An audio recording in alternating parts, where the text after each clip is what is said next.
Right, what's happening, people, and welcome back to the Joey Knight Boxing Channel. I am joined by my good friend today, Lawrence Al-Sweki. Lozo, what's happening, mate? You good? I'm good, mate. Good to have you back on. It's been since the last Riyadh season event that we did, which was Hrgovic against Dubois, Wilder against Zhang. It's been that long since I've had you on the channel, so very, very good to have you back on. Today, we're going to speak about Anthony Joshua against Daniel Dubois, the rematch that I very prematurely announced was confirmed. Apparently, it's not confirmed.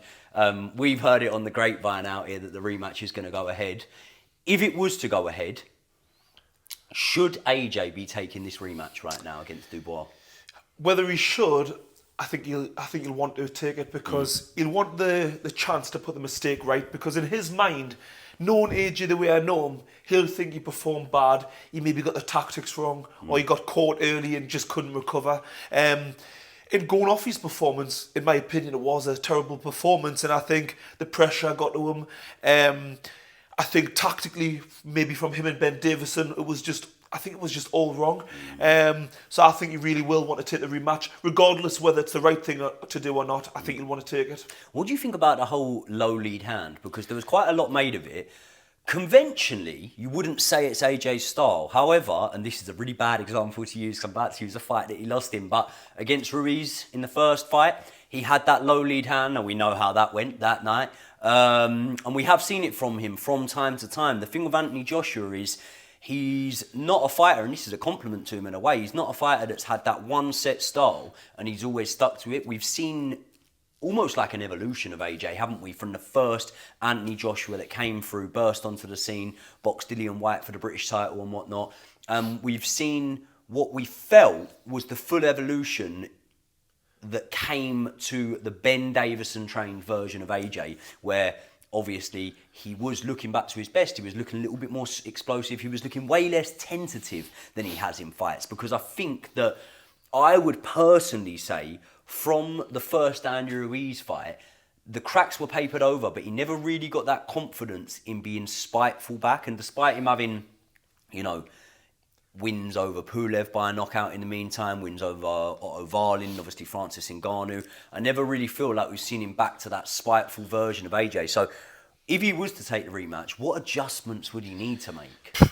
I think he needs to make a complete 360. I think tactically, stylistically, he got it all wrong. I think, which I was surprised with, because he shared many rounds with Daniel Dubois, so he knew what he was getting. He knew what he was in with. Yet to go in against a man who's an aggressive, come forward, one of the biggest punchers in the heavyweight division, with a low lead hand, and stylistically, yes, we've seen him AJ evolve. But the whole low lead hand has never been when AJ's been at his best. He's done it in spurts, but for the full fight, he kept the low lead hand. Like, there was occasionally he picked it up, but not enough. I mean, it just didn't make sense to me, to be honest. And the fact that he couldn't make the adjustment, you could say, because he was hurt so early, maybe his mind wasn't fully on the job. And, sometimes when you're being hit off one of the biggest punches in the world, your brain isn't going to be 100%. But, Ben Davis in his corner, we never really heard in the corner him saying, pick your hands up. Like, we could hear that from Daniel Dubois' corner, because it's simple, basic boxing. If you've been cracked with a shot, I know you would have had it off your trainer many times before, where if you get clipped with a shot, say if you've went in with a low lead hand and you're getting caught with right hands, he'll say, pick your left hand up. Yeah. If you're getting away with it and you're able to judge the distance and you're able to block that shot, fair enough. But if you're getting caught with that shot, the first thing you do is pick that hand up. Yeah. So the fact that his corner wasn't telling him to make that adjustment, when you're in a hard fight and you've been cracked and your senses aren't all there, it's your coach is then going to be the brain for you. You come back to the corner and you say, this is what you need to do, because, the pressure, the nerves, it's hard to focus. You need simple, basic instruction. And I never heard that once from AJ's corner. Maybe I missed out and I didn't hear it, but I personally didn't see that. So in terms of the adjustment he needs to make, he needs to go back to the simple, pick your both hands up. The boxing, I've mentioned this before, when he was with Rob McCracken early on in his career, and the amateur career, through his amateur career, he boxed with a simple textbook boxing, both hands up. For some reason, he decided to neglect that against one of the biggest punchers and the most aggressive punchers that he's fought, because even Andy Ruiz, when he fought him, he didn't just bulldoze forward. You know, yes, when he had AJ hurt, he kind of stood in trade, but he stands off because let's face it, the stoppage against Ruiz came 4 or 5 rounds after he first dropped AJ. So exactly. So stylistically, if I'm going to be in there against a bull, I'm going to pick my hands up. You know what I mean? So there's a lot of adjustments. It's not like I can take much for that fight for AJ. I can't take anything that he was doing in the fight as a positive. He done everything. See, that's wrong. what I was going to say. Where would you, if you were AJ, right? And obviously you were on Team GB. You've spent time around AJ. Where would you take that confidence from? Would it be I'm taking the confidence from sparring that happened 10 years ago? Would it be I'm taking the confidence from the fact that I have come back and won a rematch in the past? Because we speak about the rematches that he's had. Okay, he was successful against Andy Ruiz, and it's going to sound disrespectful here, but Andy Ruiz handed him the win on a plate in that fight. He didn't really have to come through adversity. He came in against a man that had lost the appetite for boxing and gained the appetite for everything else in sight. Do you know what I mean? And that version of Andy Ruiz, by the way, still probably picked up a couple of rounds against AJ. So ultimately, he hasn't really always been successful in these rematches. One, you would say, and I get that a lot of people would say, well, the first fight was an amateur fight. Dillian Whyte knocked AJ down and beat him on points in the amateurs. He came back. But my point is, I'm seeing a lot of people right now in the comment section to my latest video on AJ, and they're saying something along the lines of like, he needs to go in there with the same tactics that he went in there with Andy Ruiz against, high lead hand, boxing off of the jab. Well, the problem is, there's nothing definitive to say AJ has a better jab than Daniel Dubois, and Andy Ruiz isn't known as a jabber. And the one thing I can tell you now is a 280-odd pound version of Andy Ruiz does not move his feet like Daniel Dubois moves his feet. We see Daniel Dubois battering the treadmill out in Riyadh, didn't we, on like fight week up until like the Thursday. It's now starting to show in the style that he fights. So what is there anything he can take? Well, I think, you know, it's almost if I was him and his team, I'd be saying, that fight's just a write-off. Yep. I wouldn't even be looking at it too closely. So what you said earlier on about, would you be looking at stuff, you know, previous sparring and all the rest of it? 100%, yeah, they need to go and have that discussion and, you know, look back at what was working against Daniel Dubois and sparring. But in general, like, I think what he can't take away is, I don't know if this is a positive, but actually that was probably AJ on his worst day. Yeah. I think that's the biggest confidence you can take away. And the fact that he got clipped so early, it's really hard when you get, because that punch that he got caught with in the very first round would have, you said it on the stream, I think you said that would have probably knocked out 95% of the heavyweights in the division. So yeah, like that was AJ on his worst day. And I do think he's got the tools to actually beat Dubois. I don't think it's a...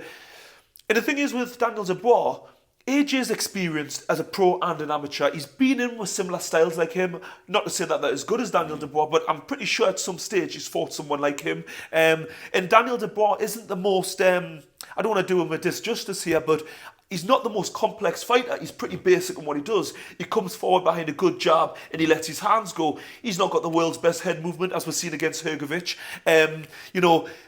I don't want to make him sound like he's just a basic fighter because he's definitely more than that. But my point I'm making is he's not a Tyson Fury or Alexander Usyk, who's a really hard guy to work out. It's pretty simple what he does. So, you know, AJ, if he goes, you know, back to the basics, you know, works on letting his hands go a little bit more, you know, a good solid jab, not this little touchy jab that he was doing because he was pouring with a jab. You can't have a bull in front of you and be touching with it. You've got to gain his respect and, you know, pushing that jab right through his head. So if he just does what he's capable of doing, and I feel like I'm repeating myself what I've said in the past, but it's all down to AJ's mindset. It's like, it really is. The tools are in there.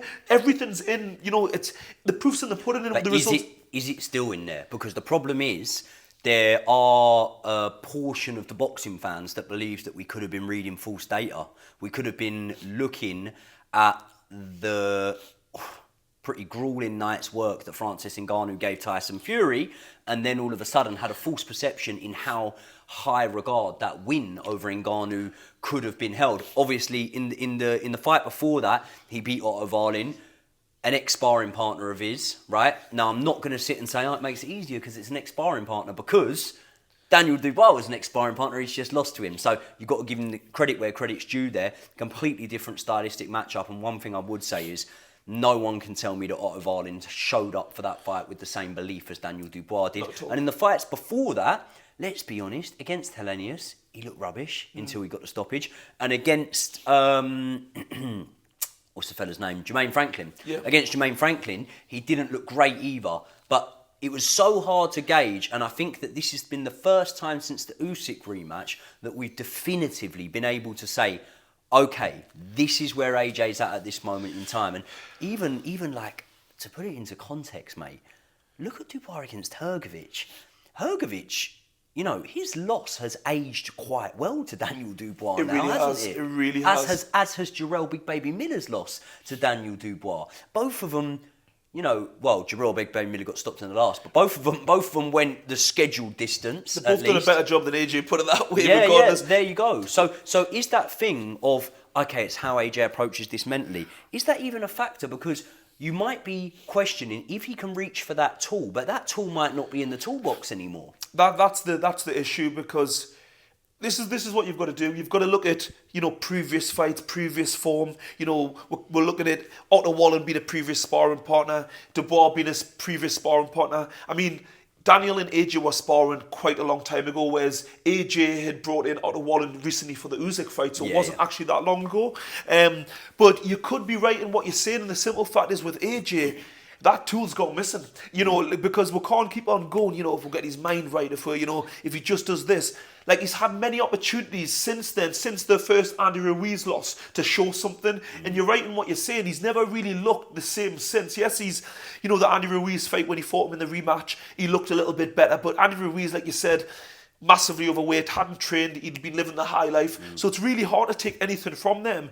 And I will say one thing though, in the Usyk rematch, AJ was a lot better. Usyk didn't give a chance really to show, maybe like more of the general public. I think that like boxing fans who have maybe boxed themselves like you have and whatnot, they could look at that and they could go, okay, even in defeat, that was a better version of Anthony Joshua. So he did improve in the Usyk rematch. I would agree with that. But what I would say is the difference is the power. When it's in heavyweights, like Usyk, yes, he can definitely punch. He showed that. You know, we've seen what he done with Tyson Fury. We've seen in the first fight, AJ was out on his feet. But I don't think AJ feared Usyk, even in the rematch, in terms of the power that he had. It was more the technicality and the boxing skill. And I think in that first fight, he was more hurt through exhaustion, if anything. So I think you can't really use it as the same example. But whereas Daniel Dubois, because of the power factor, and like you said, in a lot of AJ's fights, the opponent that he's had haven't really come with that real belief that they're going to actually win. So you're right that AJ's never really looked right in. You know, is he going to do it years later when he's come towards the end of his career and a hungry lion like Daniel Dubois? And that's the thing, you know, I'm a fan of AJ, but it does worry me, the simple fact that maybe it's just not there anymore. That is a real worry, and it's like, if it wasn't there in that fight, like, is it really going to be there in the next fight? You know what I mean? Can I give you a little hypothetical here, right? Imagine you're Anthony Joshua and I'm Eddie Hearn or Turki Al-Sheikh, and I come to you and I say, look, you can have your rematch. It's there if you want it. You can fight Dubois. However, I've got another offer for you. Sit, wait until December 21st, and if Tyson Fury loses to Alexander Usyk, you finally make AJ against Fury. Both men would be coming off the back of a loss. Now, obviously, it would completely depend contextually how Tyson Fury was to hypothetically lose that fight. But if he was to lose that fight, and you're Anthony Joshua, do you rematch Daniel Dubois, or do you then go in against Tyson Fury? Because here's the other thing, right? You see, if Tyson Fury loses to Usyk, right, and you rematch Daniel Dubois and you beat Daniel Dubois, I kind of feel like the pressure is going to be on you to go in for the trilogy fight of Usyk. And I personally just don't believe that Anthony Joshua has the know-how to ever beat Usyk in a fight. That's my personal belief. I know it sounds bad. At heavyweight, anything can happen. And I'm sure, yeah, if you play it out 10 times, maybe one of those times Anthony Joshua lands a good shot and troubles Usyk. But I think Usyk's chin's underrated. His powers of recovery are pretty good because of his footwork. So I don't really see a world in which Anthony Joshua beats Alexander Usyk. And do you know what, mate? Having lost to him twice, as amazing as it would be if you could get a trilogy and beat him, I think for legacy, Anthony Joshua, as does Tyson Fury, needs to have that fight. So would you take that if I offered it to you over a Dubois rematch? Bearing in mind it would probably pay you more as well. I mean, Are you asking me if I would Yeah, take if you was AJ. If I was if AJ. you was AJ. Oh, it's really difficult Because I think it's easy to say that we want to see it because Yeah. because right now, if I can go to okay, you said Dubois rematch, where you go, well, hold on, I've seen AJ Dubois. Yeah, I yeah. haven't seen the rematch, but I've seen AJ Dubois. We've never seen AJ Fury. So as us as boxing fans, we're gonna go, I want to see AJ Fury at some point. But if you're AJ, do you take it? Oh, that's a really hard question, but I can only think of the mind of what AJ is going to do, and I personally don't think he's going to sit around and wait for the result of Usyk versus Fury. And you mentioned even if Fury was to lose in the trilogy, I don't think the appetite's. I don't think the public's appetite's necessarily there for a trilogy with AJ. I think, like you've just said, With Usyk. with Usyk. I think people want to see the Fury fight. And I think it would make more sense if Tyson Fury was to lose for AJ to fight him. But I just can't help but think that AJ just won't be interested in that till he at least tries to put the mistake right with Daniel Dubois. I mean, I would love that as a fan. I would love to see that fight next, of course. But Would you agree he's got more chance of beating Dubois in a rematch than he ever had of beating Usyk in a rematch? no. You wouldn't. I don't think so, The more we're discussing this, I think probably because of the punching power of Daniel Dubois, and we can't forget that he's just been knocked out, and he's been knocked out in a way that he's never been knocked out. Even when he lost to Andy Ruiz, he wasn't out on his feet, knocked out cold where he couldn't stand up and make the count. Yes, he got up against Ruiz and then they called it off. He's never been in that position, so if he couldn't get over the trauma of losing to Andy Ruiz last time round, and like I say, we've never really seen the best version of AJ again since that loss. Yes, he went and nicked the fight the second time round. After getting destroyed like that, I think actually he's got a better chance against Usyk, because I think against Usyk in the rematch, he showed in spurts. He definitely, there's a few times he was letting the body shots go and he was getting good success. And, he pushed Usyk on the back foot. It didn't last long, don't get me wrong. Usyk he just has a way of, stepping off the gas a little bit, finding his feet and then getting back on top again. But he definitely showed spurts in that fight that he was competing with Usyk, and that, maybe with maybe a slightly better engine, having a little bit more confidence and really just going for broke. Because I feel as if AJ performed better in the second fight, but I just wanted him to absolutely just leave it all in there and just really let his hands go for broke. And I never seen that at any stage. And I do believe after that fight, he was probably kicking himself, thinking especially when he watched it back, thinking there was moments in there that I'm not saying Usyk was badly hurt, but he was definitely shook for a moment. Had he really stepped on the gas and tried to capitalise on that moment, there's a chance. I'm not saying for definite, but there was definitely chances and opportunities there, which he didn't take. Whereas with Daniel Dubois, the way we've just witnessed him get absolutely wiped out, and at no stage in the fight, I know there was that moment where AJ caught him, and we've all seen the reaction of us on the pain game. We're all shocked. We thought AJ was about to turn it around. But when we watched the fight back and seeing that, even though it looked like Dubois was hurt, his eyes were always fully focused. It looked like his legs his lead leg kind of dragged a little bit, but really, I don't think he was that as hurt as we thought in the moment. And like we say, his mind was clear enough to see the counter when AJ was unloading, and we're seeing what happened. So I'd say you have more chance against Usyk right now than Daniel Dubois personally, because I just think, is he going to have that confidence? But really, if you're looking at it in the context of, if he didn't have the confidence when he was having success against Usyk in their moments to really let go for broke, is he really going to have the confidence against Daniel Dubois when, he's just been absolutely wiped out and had no success? So if I was personally AJ and I was thinking, where would I have a better chance? What's the safer route? I would go with Usyk personally, but I personally, regardless of everything that I'm saying right now, I think he will want. I do think it was a bad performance against Daniel Dubois, and I think he'll be wanting to take that rematch, because I just think it won't sit well in his mind until he at least tries to rematch that. I don't think he'll be looking anywhere else. So I'm going to do a video in the next couple of days where I give my top 10 heavyweights at this moment in time, right? And I'm going to drop it off the channel within the next 3-4 days or something. I'm going to get it recorded and edit it up. I won't put in any spoilers here and tell you where I rank Daniel Dubois. Okay.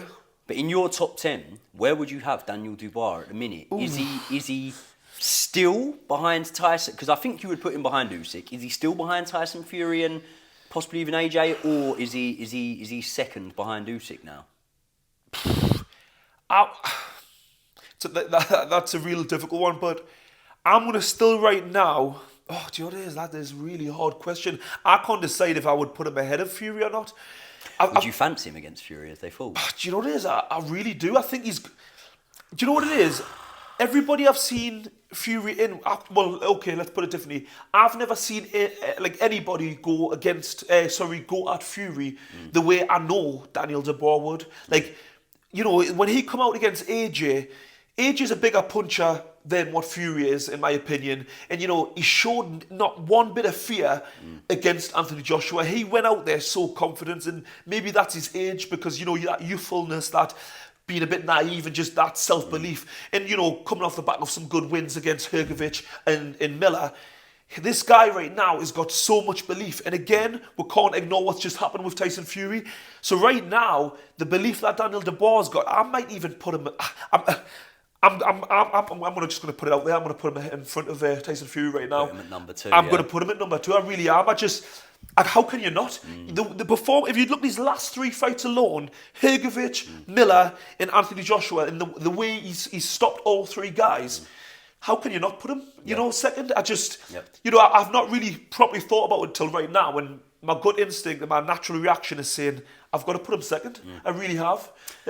So, what does it mean for the heavyweight division now? Because I am of the opinion that if Alexander Usyk gets a win over Tyson Fury in their rematch in Riyadh on December the 21st, I don't think that Alexander Usyk will box again. And I think if he does box again, there's a chance it won't be a heavyweight. I think the only possible last fight for Usyk could be, as crazy as it sounds, maybe a cruiserweight bout. He comes down, Beterbiev comes up, if Beterbiev was to beat Bivol, right? That's the only one I can see on the cards. Obviously, you've got Jai Opetaia and whatnot. But what's it mean for the heavyweight division? Because what we've seen, right, is we both lived through the Klitschko era, and it was, let's be honest, it was absolutely so boring. And then we went on to, obviously, the era of Tyson Fury, Deontay Wilder, Anthony Joshua. We were the whole time trying to work out who's the best out of them. Tyson Fury was sort of leading the race. Alexander Usyk comes on. Now, if Alexander Usyk is 6-7 years younger, I think that most of us would feel that unless Fury can beat him in a rematch, he's probably going to be the man that rules the roost. And then the heavyweight division is then with him, right? But if he retires after Tyson Fury, do you see Daniel Dubois going on and being like a dominant champion, or do you think there's just going to be so much swapping of that number 1 position now? It's a really difficult one, but I think there will be a lot of swapping because I think Daniel Dubois is a great fighter. I'm not diminishing anything what he's achieved to this point, but his style's so simple and he really lets his hands go that there is flaws in what he does, and I think, you know, a more experienced fighter, you know, even like a Usyk, like I say, he could retire if he was to beat Fury for a second time. But yeah, there's so many good guys coming through, and I think the reason it's hard to kind of say is there's a lot of guys coming through right now who, you know, in a few years' time are going to be getting better, more experienced, and they're going to reach their peak in the sport. Right now, there's a lot of questions around a lot of the heavyweights, so it's a really difficult decision to make. But at the same time, you can only say what Daniel Dubois has been achieving right now, and, you know, it speaks for itself what he's been doing, and he's definitely, what I would say in terms of the younger crop, he's definitely ahead of the pack. So it's more about how he continues to develop, because I think it's really hard to judge him what he done with AJ, because I just think AJ performed so badly, and he done his job. It was great, you know what I mean? But against a better fighter, like against Usyk, I think that'll be where we'll really be to see how good he is against another really top operator with more than one, you know, trick in the toolbox. Because Usyk can do everything. You know, even if you look at the Klitschko era, Klitschko was such a rounded fighter. Yes, it wasn't the most exciting, and you could argue he was so ahead of the pack. But he was still a lot more versatile fighter, and he was in fights where he was dominant and he hardly got hit. You know what I mean? He was such a rounded fighter in what he done. Whereas Daniel Dubois can be hit, as we're seeing against Hrgovic. There's definitely too many gaps in what he does. If you look at the 2 guys with the best runs in the heavyweight division at this moment in time, outside of Alexander Usyk, you'd say Daniel Dubois, Joseph Parker. Yeah. Both have been stopped as a pro by Joe Joyce, and we don't even mention him. So that's what I'm saying. Like, I think that this weight division is like no other. That when the guys that have been established for the last decade or so end up coming away, and I honestly do think that they're all coming towards the end now. Not to say they won't have more fights, not to say that, you know, Usyk couldn't be beaten by Fury in the rematch. Not to say that Anthony Joshua and Tyson Fury couldn't fight, but they're clearly all coming towards the end. When this does come, I don't see a dominant champion for quite a while now. I mean, people can look at the likes of Moses Atoma and other heavyweights coming through, but for me personally, I don't see another guy like an Usyk. Potentially, I mean, Fury had the belts for a long time, but at the same time, I'm not going to deny, even as a Tyson Fury fan, I'll admit that was in an era where the heavyweights weren't really facing off against each other on as much of a regular basis as we're now going to see with, obviously, Riyadh season and Turki Al-Sheikh in boxing, and we know what his expectations are. So I just think we're about to enter a crazy heavyweight era here, and I think it's already kicked off very clearly with Daniel Dubois getting that win over Anthony Joshua. We're going to call it a day for today, but we're going to bang out quite a few of these videos. Loz's channel is linked in the description, so make sure you head over there, give him a subscribe. We're dropping one off your channel in the next day or two anyway, so we've got loads going out from both places. Give Loza a subscribe. I will see you all in the next one.